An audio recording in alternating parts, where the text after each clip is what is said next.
We've told you about it all week, and a major winter storm is moving on in. Good evening, and thank you for joining us. I'm Carlo Cicchetto. And I'm Jesse Pagan in for Marcella Lee. We've seen home and business owners pick up sandbags to shore up their property. Several roads are already closed in Mission Valley ahead of flooding.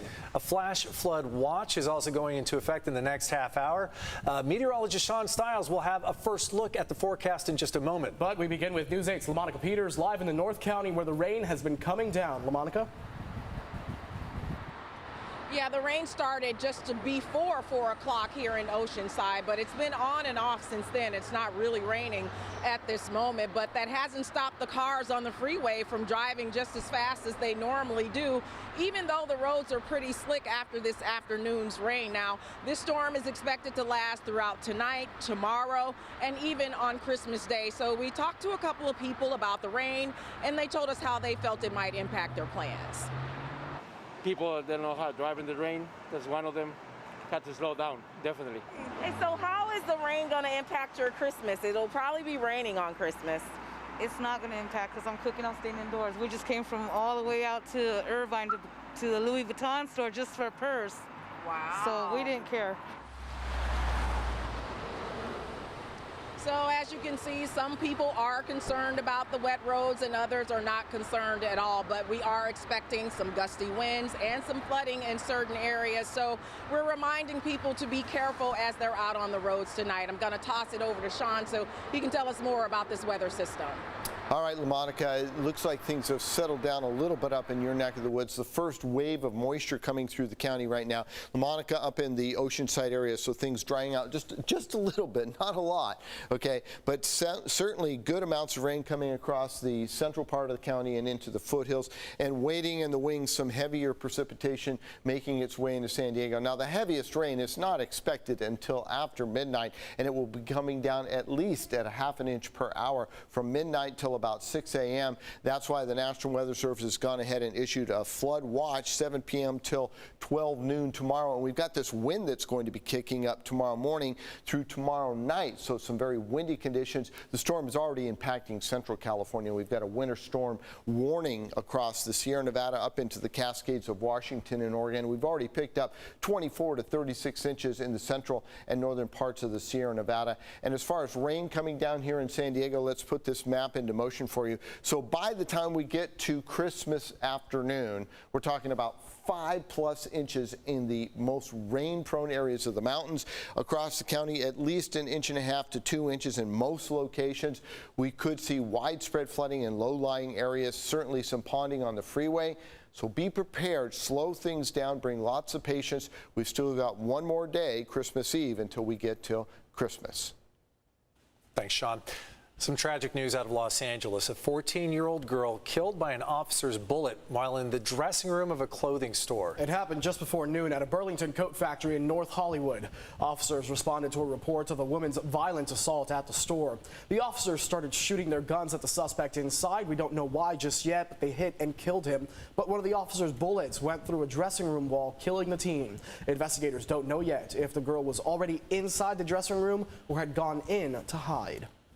A huge jump in newly confirmed COVID-19 cases countywide today. County Health is reporting 2,336 new cases and 8 more deaths. 2 new antiviral pills given emergency use authorization by the FDA are expected to arrive in the county in coming days. Meantime, long lines were seen at COVID testing sites around the county today. News 8's Brian White went to different locations to see how long people are waiting to get tested. I'm here across the street from this COVID testing site at the City of Hope Church right next to Lincoln High School. And people have been waiting in long lines to get their COVID test. And the same is true for other testing locations around the county. We have seen a significant increase in the number of people that's testing, but actually we think that's the right thing to do. That's a smart thing to do. Many San Diegans are getting tested for COVID as they prepare for family holiday gatherings. Long lines at testing sites were common Thursday, like here at the City Heights Recreation Center, where a line of nearly 80 people wrapped around the building, and down the block with some people waiting an hour and a half to get tested. We want people to get together in the holidays, but we want people to do it safely so that they don't end up infecting any family members. By doing that, by finding out you're protecting your loved ones. Dr. William Sang is the vaccine lead for Kaiser Permanente, and he says they've seen an increase in lines for their drive-through testing. This video was taken Thursday morning at the Kaiser in La Mesa, where wait times were over 2 hours. Where you drive through, they do nasal testing, and everybody's gowned up in protective gear. This testing site in Linda Vista was by appointment only, and a line of about 24 people stretched around the building. And here at the City of Hope Church next to Lincoln High School, cars pulled in one after another, with dozens of people waiting for their tests. Dr. Sang recommends getting tested 3 to 4 days after exposure when using the PCR test commonly used at these testing sites. If it does infect you, that's when it's going to start replicating and spreading. So if you test too early, you're going to get a false negative. At-home tests have been hard to find in the stores. Most nationwide chains have been limiting the number people can buy, both in-store and online. For the best, most up-to-date information on testing site locations and whether appointments are required, check the county's website or call 211. Thanks, Brian. People in other parts of the U.S. are also facing those long lines and wait times to get tested. Meantime, as Michael George reports, the FDA has issued an emergency use authorization for a second antiviral pill to treat the virus. Merck released video of its manufacturing process to create a COVID-19 treatment pill that high-risk adults can take at home when they have no other options. The federal government has purchased 3 million doses, which should be shipped out by the end of January. The FDA authorized use of the drug a day after giving the same authorization for Pfizer's antiviral pill Paxlovid, which has been found to significantly reduce the risk of hospitalization for those at risk of serious illness. All tools are on the table, including the use of the Defense Production Act to get Pfizer the things they need to produce this antiviral as quickly as possible. But the most pressing concern right now for the White House is making more tests available. This was the long line of cars waiting at a test site in Lynn, Massachusetts Thursday morning. It was the same situation in Fort Myers, Florida.